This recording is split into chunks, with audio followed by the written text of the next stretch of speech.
Hello everyone, welcome back to your channel Billion Education where we aim to reach and teach billion population. So guys, स्वागत है आपका अपने बढ़िया channel billion education पे, जहां पे हम लोग हाजिर हैं आपके हमारे पॉलिटिकल साइंस क्लास 10th का challenges face by Indian democracy का कंप्लीट एक्सरसाइज का सॉल्यूशन एक्सप्लेनेशन के साथ। मेक श्योर करें वीडियो को लाइक करें, कमेंट करें कैसा लग रहा है वीडियो, इसे अपने दोस्तों में शेयर भी करें दोस्तों। तो पहला फिलिंग द ब्लैंक्स टाइप का क्वेश्चन दोस्तों, ध्यान रखना है आप लोग को इसमें वर्ड भरना भी आंसर को, साथ ही साथ इसको रीराइट भी करना है, तब आपको मार्क्स मिलेंगे।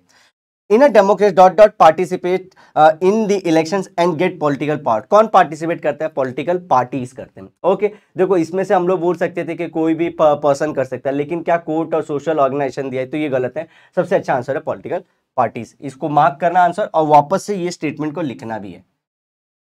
The major challenges faced by democratic nation in the world are, क्या करना है उनको? Deepening the roots of democracy, कितना लोगों तक पहुंचाए, उनके अंदर आत्मा के अंदर लेके जाए डेमोक्रेसी को, ये सभी के पास चैलेंज है, इवन यूएसए के लिए भी। Third, state whether the following statement are true और false and give reason for your statement. तो पहले बताना है ट्रू है या फॉल्स है, और उसके बाद रीजन भी। तो इसके लिए आपको 2 मार्क्स मिलते हैं, ध्यान रखिए।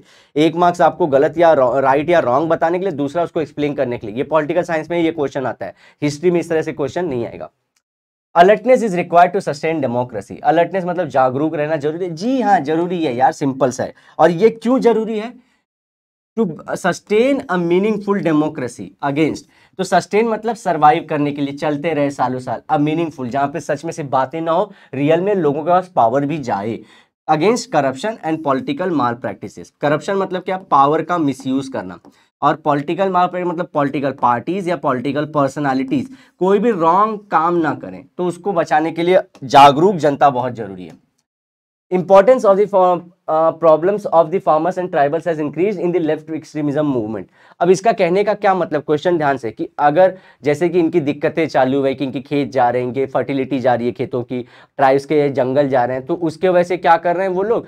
धीरे धीरे प्रोटेस्ट कर रहे हैं वो लोग, बैठ के आराम से कि हमारे मांगे पूरे करो, ऐसे कर रहे हैं। तो ये है क्या? ऐसा नहीं, ऐसा नहीं है। This statement is false. क्यों? क्योंकि देखो ये क्या हुआ, अभी वो लोग मूवमेंट नहीं कर रहे हैं, तो movement has not increase, rather movement has reduce. Movement कम हो गया, वो लोग बैठ के प्रोटेस्ट नहीं कर रहे गवर्नमेंट को, रादर वो लोग क्या कर रहे हैं दोस्तों? अभी violent measures are used to oppose government policies and attack the police forces। ये लोग क्या कर रहे हैं? गवर्नमेंट की अगर स्कूल बन रहे, रस्ते बन रहे, उसको उखाड़ के फेंक रहे, बंदूक यूज कर रहे और हमारे पुलिस फोर्सेस को मार रहे हैं, सीआरपीएफ को मार रहे हैं ये लोग। अब मूवमेंट नहीं हो रहा है, एक्सट्रीमिज्म हो चुका है, और वो लोग क्या कर रहे हैं? धीरे धीरे अटैक कर रहे हैं हम लोग को। तो ये आंसर है। नक्सलाइट्स इन्हीं को बोलते हैं। पीपल में lose confidence in the democratic process due to corruption during the election. तो ये हम लोग को बताना है सी, कि क्या अगर यहाँ पे लोगों में अगर जैसे करप्शन होने लगे इलेक्शन में, तो लोगों का होप दूर हो जाएगा डेमोक्रेसी से। बात तो सच है दोस्तों। अब इसका रीजन देखो, the working capacity of government at the political and administrative level is reduced due to corruption yielding distrust and dissatisfaction among the people। बहुत इंपॉर्टेंट लाइन है। क्या? अब पॉलिटिकल लेवल पे मतलब जब कोई भी पॉलिसी बना रहे हैं, और जब पॉलिसी को मैनेज और लोगों को मैनेज करें, तो एडमिनिस्ट्रेशन में, ये दोनों में क्या होता है? गवर्नमेंट को प्रॉब्लम होता है जब करप्शन होती है। क्यों? करप्शन करेगा बंदा तो वो काम नहीं करेगा, तो देखो एडमिनिस्ट्रेशन रुक गया, पब्लिक के लिए रास्ते चाहिए थे, उनको हॉस्पिटल पहुंचाना था, तो करप्ट हो गया बंदा, तो देखो इसमें दिक्कत हुई। अब पॉलिटिकल कुछ बनाने जा रहा है गवर्नमेंट, सोच के अच्छा कोई पॉलिसी ला रही है, उसमें भी दिक्कत करप्शन। क्यों? क्योंकि लोग पैसा लगा के बैठे कि ये पॉलिसी लाओ या मत लाओ। जैसे कि आप बोलो मुझे, अभी देखो अचानक से ये सारी चीजें होती जा रही हैं कि ये पॉलिसीज बननी चाहिए इंडिया में, बार बार हम लोग को व्हीकल को नहीं लाना चाहिए, ई व्हीकल को। कुछ इंडस्ट्री के लोग हैं जो बोलते हैं पेट्रोल पे चलो, क्योंकि उनकी कंपनी उसी पे डिपेंड है। अब इलेक्ट्रिक व्हीकल को गवर्नमेंट पुश कर दी, तो देखो करप्शन वाला रहेगा तो गवर्नमेंट को इलेक्ट्रिक व्हीकल नहीं लाने देगी। यही दिक्कत है करप्शन के से, पॉलिटिकल और एडमिनिस्ट्रेशन दोनों के लेवल पे दिक्कत आती है। और इसकी वजह से लोगों में क्या आता है? एक तो डिस्ट्रस्ट आता है कि भरोसे लायक नहीं, अगर गवर्नमेंट इसमें अटक गई या तो देरी हो गई, और डिससेटिस्फैक्शन कि यार ये सालों से चला रहा है। तो 2 पॉइंट में आपके आंसर कंप्लीट हो जाएंगे। नेक्स्ट दोस्तों, right a note on left wing extremism. देखो 2 टाइप के होते हैं, एक राइट होता है एक लेफ्ट। राइट वाला जो पुरानी चीजों को सभी को अच्छा बताएगा और उसी को बोलेगा कि ग्रेट थे। लेफ्ट वाले क्या बोलेंगे? पुरानी सारी चीजें खराब थी और जो भी सिस्टम है उसको उखाड़ के फेंकना चाहेंगे। दोनों में यही फर्क है। तो लेफ्ट विंग वालों के बारे में बात लिखना है अपने को। चलो, नक्सलिज्म, तो देखो यही होता है जब लेफ्ट विंग एक्सट्रीमिज्म, जो ये लोग अब मांग मूवमेंट करने, प्रोटेस्ट करके शांति से बजाय वो लोग क्या करेंगे, अटैक करेंगे। तो Naxalites is the beginning of a movement to remove injustice, aggressive landlessness of farmers and tribal people. तो क्या हो रहा था, इनको जंगल से हटाया जा रहा था कि गवर्नमेंट को माइंस बनाने थे, इंडस्ट्रीज बनाने थे, और उसमें भी करप्शन इन्वॉल्व हो गया था। तो देखो उनको उसके बजाय दूसरा लैंड नहीं दे रहे थे, ट्राइबल्स को घर नहीं दे रहे थे। तो वो लोग ने क्या बोला, एक तो हमको घर नहीं दे रहे, ऊपर से हम लोग को अत्याचार कर रहे हो, जॉब नहीं दे रहे। तो वो लोग ने क्या किया, अब धीरे धीरे अटैक करना शुरू कर दिया। और ये किसके प्रोटेक्शन के लिए, और कौन लोग किए, जो लैंडलेस फार्मर्स थे उनके प्रोटेक्शन के, जिनका लैंड नहीं था, जिनसे छीन लिया गया था। It has undergone a huge transformation since then. The importance of farmers' issues have reduced and the movement has taken an anti-state stand. तो अब स्टार्ट में तो था कि लैंडलेस फार्मर्स को लैंड दिलाएंगे, जॉब दिलाएंगे, घर दिलाएंगे, हेल्थ दिलाएंगे। अब वो क्या हो गया, वो अलग ही कुछ कर रहे हैं, उनको फंडिंग मिल रही है, कहीं से पैसा मिल रहा है, वो लोग बंदूक उठा लिए, उनको सैलरी मिलती है 25-30 हज़ार 35 हज़ार जो भी रहे। अब वो फार्मर्स से और लैंडलेस लोगों, ट्राइबल से लेना देना नहीं है। अब ये लोग गवर्नमेंट के अगेंस्ट लड़ाई करना है, क्योंकि उनको चाइना जैसे लोग हैं जो फंड दे रहे हैं उनको। Naxalism is a contemporary times poses a major internal security threat to India with its propensity to violence as means to achieving political end। तो ये लोग क्या कर रहे हैं दोस्तों, अब ये लोग एक चीज बड़ा गलत कर रहे हैं कि ये लोग अटैक कर रहे हैं, गवर्नमेंट को हटाना चाहते हैं, वो तो फिक्स था। ये थ्रेट है हमारी इंटरनल सिक्योरिटी को। देखो दो टाइप की, एक एक्सटर्नल सिक्योरिटी होती है, जैसे कि बाहर के लोगों से, बाहर के फोर्सेस से इंडिया को बचाना, जैसे पाकिस्तान से, चाइना से इंडिया को बचाना, वो हमारा एक्सटर्नल हो गया। इंटरनल सिक्योरिटी मतलब कि हमारे अंदर के लोग ही हमारे अंदर से धीरे धीरे खत्म कर रहे हैं। तो ये इंटरनल सिक्योरिटी के लिए थ्रेट हो चुके हैं नक्सलाइट्स हमारे। ओके, और ये लोग क्या चुन चुके हैं, अगर अपना जो भी पॉलिसी गवर्नमेंट से मनवाना है, जो भी ये लोग को चाहिए, उसके लिए गन्स, बंदूक, बम्स यूज करो। Right a note on corruption. अब करप्शन के ऊपर हम लोग को लिखना है, आप लोग को ज्यादा इमोशनल होकर नहीं लिखना है, जो बुक के पॉइंट दिए गए वही लिखना है। चलो, corruption is a major setback to democratic process in India. Setback मतलब इंडिया यहां पे आती है अचीव करके, करप्शन इसको फिर से पीछे लेके जाती है। तो ये बहुत बड़ा सेटबैक है corruption. It challenges the efficient working of the administration and dislodges public faith in the system due to delay in the bureaucratic paperwork, poor public accountability record and growing financial burden। तो देखो बहुत सारी चीजें इसके अंदर, मैं एक एक चीज को बताऊंगा। तो क्या होता है इसके अंदर, डिले होना शुरू हो जाता है। आपको मालूम ही है कि वो बोलेगा कि नहीं करना है, फिर अगला ऑफिसर बोलेगा अच्छा वाला कह रहे करना चाहिए, फिर वो लोग क्या होंगे, उसके ऑफिसर के ऊपर बैन लगाएंगे, फिर ऑफिसर के वजह से क्या उसके ऊपर बैठ गए कि ये क्यों लाना चाह रहा है, इसको झूठ में बोल देंगे कि इसको पैसा मिला हुआ है। अब उसके ऊपर केस होगा, उसके बाद में बहुत सारे रिजल्ट आएंगे, 2-3 साल बीत गया, उसके बाद पता चला कि अरे वो ऑफिसर सही था, उसके खिलाफ फिर से पॉलिसी बनाओ। तो इससे पॉलिसी डिले होती जाती है। अब आप देखो कॉस्ट कैसे बढ़ जाता है। समझो हमारे 2010 में कोई ब्रिज बनना था, तो उस टाइम पे सीमेंट मिला के वो 10 करोड़ में बन जाता। अब लेकिन उसमें क्या हो, पॉलिटिकल डिले की वजह से एडमिनिस्ट्रेशन पूरा करप्ट हो चुका था, तो 2020 में वो कितने का बनेगा, अभी 30 करोड़ का। तो देखो ये क्या हो गया, फाइनेंशियली क्या हो गया, बर्डन हो गया ना। देखो ग्रोइंग फाइनेंशियल बर्डन, जो 10 करोड़ में बन सकता था वो 30 से 40 करोड़ में बन रहा है, क्योंकि चीजें महंगी हो चुकी है। अब ये दिक्कत है, और पब्लिक का इसी की वजह से क्या होता है, फेथ जाता जाता है। ब्यूरोक्रेटिक पेपर वर्क, 5 रुपए की चीज भी आपको अगर गवर्नमेंट के ऑफिस में लगानी है तो पहले पेपर वर्क करना पड़ता है।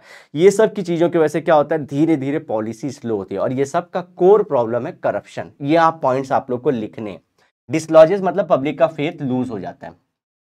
Corruption in the electoral process, तो ये तो जनरल हो गया पॉलिसी को लेके। इलेक्टोरल प्रोसेस में bogus voting, bribing the voters, abducting the voters etc reduces the public confidence in the democratic process। तो देखो ये लोग क्या करते हैं इलेक्शन के टाइम पे, या तो बोगस वोटिंग करते हैं। मतलब क्या, मेरे नाम से, अजय यादव नाम से 5-6-10 बना देंगे वोटर्स का वोटिंग आईडी बना, जबकि वो है ही नहीं बंदा, उसके नाम पे वोट पड़ा है, रियल में बोगस, वो है ही नहीं वहां पे, उसको बोलते हैं बोगस। दूसरा ब्राइबिंग, अब मेरे को क्या बोल देंगे, मैं कोई बोलेंगे अजय तेरे को हम लोग क्या करेंगे, 1 लाख रुपया देंगे, अपने एरिया के लोगों को सबको बोल दे, उनको भी पैसा बांट दे, सिर्फ ये वाले पार्टी को वोट करनी, ये वाले पर्सन को वोट करो, ब्राइब दे दिया मुझे। थर्ड, एबडक्टिंग द वोटर्स, और मैं नहीं माना तो मेरे को घर से उठवा लेंगे। तो इससे क्या, पब्लिक का फेथ फिर से इलेक्शन में कम होता है, और वो 5 साल वाली गवर्नमेंट में कम हो जाता है। Answer the following questions in brief. Which factors are required for the success of democracy in India. क्या फैक्टर्स चाहिए जिससे डेमोक्रेसी सक्सेसफुल हो जाए इंडिया के अंदर दोस्तों। चलो 2-3 चीजें देखो। पहला तो क्या फैक्टर्स आर रिक्वायर्ड, वो पहला है inclusion of minority. all religious, linguistic, ethnic, caste groups should get equal opportunity to participate in the policy making। ये मैंने अपने रेगुलर लेक्चर में ही बताया इसका मतलब क्या होता है, खूब अच्छे एनिमेशन के साथ, तो वो वीडियोस भी जरूर देखिए क्योंकि आप 10th में। तो मैं क्या बोलना चाह रहा हूं दोस्तों, एक चीज तो क्या ध्यान रखना है कि यहाँ पे हम लोग को इंक्लूजन ऑफ माइनॉरिटी, माइनॉरिटी कौन होता है जिसका नंबर्स कम हो, तो जैसे कि रिलीजियस माइनॉरिटी, जैसे कि मुस्लिम्स हो गए, क्रिश्चियंस हो गए, पारसी हो गए, इनका भी कोई पॉलिसी बन रहा है तो इनको भी सुनना चाहिए। ट्राइब्स हो गए जिनका पॉपुलेशन कम है, लोअर कास्ट वाले पॉपुलेशन जिनको पावर नहीं है, जिनके पास एजुकेशन नहीं, हेल्थ नहीं है, जमीन नहीं है, उनको भी सुनो, उनकी औरतों के बारे में सुनो। वो भी कोई भी अगर पॉलिसी गवर्नमेंट बनाने का सोचे, जैसे कि समझो डिमोनेटाइजेशन, तो एक बार पहले उनसे पूछ लो।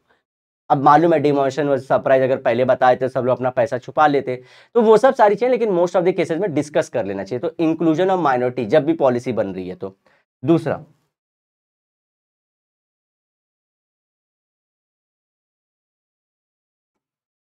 decriminalization of politics. To prevent the criminalization of politics, the judiciary has adopted measures like prohibition of criminals from participating in the political process। तो क्या होता है, अब समझो मेरे ऊपर मर्डर का केस है और मैं इलेक्शन जीत गया, तो मैं कोई कानून ऐसा लाऊंगा जो पास्ट में जिसने मर्डर किया उनके अकाउंट खोल दिए जाए, उनके केस खोल दिए जाए और उनके ऊपर कोई फिर से सर्वे किया जाए, फिर से कमेटी बैठे और उनको सजा दिलाई जाए। तो मैं नहीं करूंगा ना भाई, क्योंकि मेरा खुद का बैंड बच जाएगा। तो यही क्रिमिनल लोग जब जीत जाते हैं और पॉलिटिक्स में चले आते हैं, लोकसभा में चले, तो इसको बोलते हैं क्रिमिनलाइजेशन ऑफ पॉलिटिक्स। और लोग इनको वोट भी, लोग जैसे बड़ी बड़ी पार्टी सीट्स भी ऐसे ही लोगों को देते हो जिनका फेम हो, जिनका रुतबा हो, जो, क्योंकि सबको जीतना है इलेक्शन, 272 सीट्स पाने हैं, तो जिससे हमारी पूरे एक 5 साल की सरकार बन जाती है। तो ये सब करने के लिए क्या करते हैं, क्रिमिनल्स को देते हैं सीट, क्रिमिनल जीत गया और वो ऐसे लॉ लाने ही नहीं देता, जिसके वजह से क्या हो जाएगा, वो उसकी बैंड बजे, और उसकी बैंड बजेगी मतलब और दूसरे लोग ऐसे ही मर्डर करते रहते हैं, ये क्योंकि पॉलिसी नहीं है। ये एग्जांपल लिया जबकि मर्डर के लिए पॉलिसी है। तो ये चीज ध्यान रखना है। तो इसने सुप्रीम कोर्ट आगे आके बोली कि जो भी क्रिमिनल्स रहेंगे जिनके भी 2 साल से ऊपर की सजा रहेगी, भैया उनको हम लोग इलेक्शन लड़ने ही नहीं देंगे। तीसरा, social campaigns. Conscious efforts are required at both social and individual levels for the success of government programs. In this regard, various NGOs have greatly contributed to education, healthcare, women empowerment, environmental cleanliness। तो देखो social campaigns, अब इसमें क्या होता है, अगर कोई, जैसे हमारे मोदी जी बोलते सबका साथ सबका विकास, अगर एक इंसान चाहेगा कभी भी, एक आईएएस भी रहे, तो बहुत बड़ा चेंज नहीं लेके आ पाएगा। तो पूरी सोसाइटी को भी आना पड़ेगा और साथ ही साथ एक आईएएस को अकेले भी दिमाग लगाना पड़ेगा। इंडिविजुअल का भी रिक्वायरमेंट है कि क्या करें, वो लोगों को पार्टिसिपेट करा और कोई भी गवर्नमेंट के प्रोग्राम को सक्सेसफुल बनाए। इसीलिए बहुत सारे एनजीओ ने, जैसे कि इन्वायरमेंट के ऊपर बहुत सारा लोगों के अंदर कैंपेन बांटा है, खाना बांटा हुआ है, घर बांटा है, वो लोग ने प्रोड्यूस करते हैं, अवेयर कराते हैं, लोकल लैंग्वेज में बताते हैं। तो एनजीओस ने बहुत हेल्प किया है। उसी के साथ वो लोग एजुकेशन भी दिलाते हैं, हेल्थ भी, ऐसे जिसके पास पैसा, अमीर लोगों से एनजीओ पैसा लेते हैं, फिर गरीबों की सेवा करते हैं, ये सब सारी चीजें होती हैं। चौथा क्या चाहिए, increase the participation of people. Increase public participation can drive publish policies. Public होना चाहिए, public. To encourage women for participate in social life, 50% seats are kept reserved in the local self government governing institute. तो देखो अब क्या, आज का India कैसा youth है, हमारे पास यूथ बहुत है, तो यूथ को लिए अवेयरनेस, टीवी पे प्रोग्राम चलाओ, स्कूलों में कुछ ना कुछ कैंपेन्स कराओ, जिसकी वजह से वो लोग भी अलर्ट हो, क्योंकि एक अलर्ट सिटीजन ही सबसे अच्छा सिटीजन होता है और देश को आगे लेके आता है। और उसमें भी स्पेसिफिकली औरतों को भी आगे लाना है, सभी को आगे लेके आना है सबके बीच में, कि भाई सोचो इसके बारे में, पॉलिसी गलत है क्या सही है, इसके बारे में बोलो। और आज की जनता बोल रही है, आप लोग भी अवेयर हो गए, ये जरूरी है, ये कराया गया, ये होना भी चाहिए दोस्तों। और इसी के साथ साथ हम लोग क्या, औरतों के लिए ध्यान रखा गया कि औरतें ऐसे ऐसे पीछे रह जाती हैं क्योंकि पैट्रियार्की, मेल डोमिनेंसी है। तो औरतों के लिए क्या किया गया, जो हमारा देखो लोकसभा में नहीं, स्टेट इलेक्शन में नहीं, जो लोकल म्यूनिसिपैलिटी या पंचायत के इलेक्शन, उसमें 50% सीट पे सिर्फ औरतें ही लड़ेंगी। ये मतलब कुछ स्टेट में हुआ, अदरवाइज जो कॉन्स्टिट्यूशन में 33% का नॉर्म है, कॉन्स्टिट्यूशन में 33 तो करना ही है। उसके अलावा कुछ स्टेट चाहते हैं, जैसे महाराष्ट्र ने किया, बिहार ने किया, 50% तक रख सकते हो सीट, उस पर सिर्फ औरतें ही जीतेंगी, मर्द उस पर कंटेस्ट नहीं करेंगे। सॉरी फॉर माई लैंग्वेज, मैं मर्द ही बोलता हूँ, ऐसे जनरली दिमाग में बैठ जाता है। What efforts are undertaken to bring transparency in political process? क्या क्या स्टेप लिए गए हैं? ओके, चलो ये कर लेना हम लोग को। चलो पहला step, swift access to parliament proceedings. ये क्या किया गया है, parliamentary proceedings are broadcasted on live television for people to observe, more ever public records of the debate are accessible through archives on request.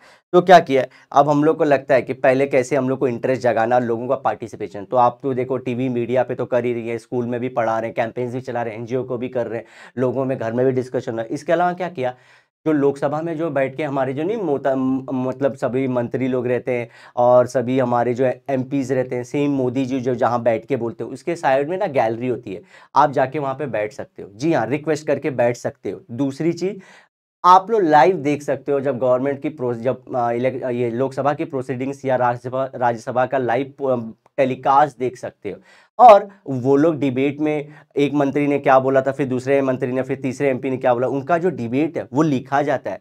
तो वही अगर समझो कोई कभी नहीं गाली दे देते, कोई कुछ गलत खराब वर्ड बोल देते हैं, बोलते हैं this is off the record, take back your sentence, तो एक्चुअली क्या करते हैं, उसको मिटाते हैं। जो लाइन लिखने वाला नीचे बैठा रहता है ना, उसको बोलते हैं ये वर्ड हटा दो, क्योंकि अगर फ्यूचर की जनरेशन देखेगी, बोलेगी अरे तो इसमें गाली गलौज हुआ, इसमें ऐसी अभद्र भाषा का इस्तेमाल किया गया। तो आप लोग ध्यान से सुनिएगा, उसमें बोलते हैं no no this is not the part of debate, ये पार्ट नहीं बनने वाला, तो वो निकालते हैं वर्ड्स को, तो लिख के भी रखते हैं। तो अगर आपको चाहिए तो रिक्वेस्ट करो, आरटीआई डालो, गवर्नमेंट की एजेंसी को बोलो, आपको वो पूरा डिबेट का फाइल रिटन फॉर्मेट में दे देंगे। Next, introduction of RTI. RTI ने क्या कर दिया है, अब राइट टू इन्फॉर्मेशन, अब जो भी क्वेश्चन ये आया था 2005 में एक्ट के थ्रू, अब आपको जो भी चाहिए गवर्नमेंट को, जैसे कि पहले गवर्नमेंट के रूम के अंदर क्या चल रहा है हमको पता भी नहीं चलता था, अब आरटीआई की तरह आप क्वेश्चन पूछो, आपको 1 महीने के अंदर जवाब आएगा। कुछ भी पूछ सकते हो, आपका राशन कार्ड पे नाम है, आपके एरिया में कितने गवर्नमेंट के रोड्स हैं, कितने प्राइवेट रोड्स हैं, आपका किस किस स्कीम में आपका नाम है, आप वोटर एलिजिबल, कुछ भी पूछ सकते हो आप लोग, सारी चीज़ें, सिर्फ पर्सनल नहीं कि वो जो बंदा है उसकी कितनी शादी, कितने बच्चे, ये सब नहीं किया, क्योंकि उसको थ्रेट होता है ना। पर्सनल इंफॉर्मेशन को छोड़ के सारी चीजें आप लोग पता कर सकते हो। आपकी पर्सनल बता सकते हैं, वो गवर्नमेंट ऑफिसर की पर्सनल चीजें नहीं बताएंगे। ओके, मंत्री का कितना, मंत्री का पूछ सकते हो कि उनके पास कितनी प्रॉपर्टी, ये सब सारी चीजें आप लोग पूछ सकते हो। तो इससे क्या होती है, जो पहले हम लोग को लगता था कुछ नहीं दिख रहा अंदर क्या, तो ट्रांसपेरेंसी, ग्लास कैसे आर पार दे सकते हैं, अब हम लोग आरटीआई के थ्रू क्या चल रहा है अंदर सब पता कर सकते हैं। और ये जब पता चल गया तो गवर्नमेंट का अकाउंटेबिलिटी भी, कि अरे भाई ये तो 5 साल पुरानी स्कीम थी, तुमने अभी तक लॉन्च नहीं किया, क्यों नहीं किया, तो अकाउंटेबल भी गवर्नमेंट को हम लोग क्या कर सकते हैं, ठहरा सकते हैं। Last but not the least, decriminalisation of the politics. तो हम लोग को क्या करना है, ये जो मैंने स्टार्टिंग बताया क्रिमिनल सारे पॉलिटिक्स में, उनको दूर भगाओ भाई, कैसे भी करके उनको लाना नहीं है। तो मैंने जैसे बताया था पिछला, वो सब दिक्कत चालू हो जाएगा। तो that's it for the day दोस्तों, मिलते हैं नेक्स्ट लेक्चर में। Till then bye bye, have a great and nice day, सायनारा, लेकिन वादे के साथ जरूर मिलेंगे दोबारा बच्चों। बाय, लाइक करना वीडियो को, बहुत एफर्ट के साथ बनाते हैं। चलो बाय बच्चों।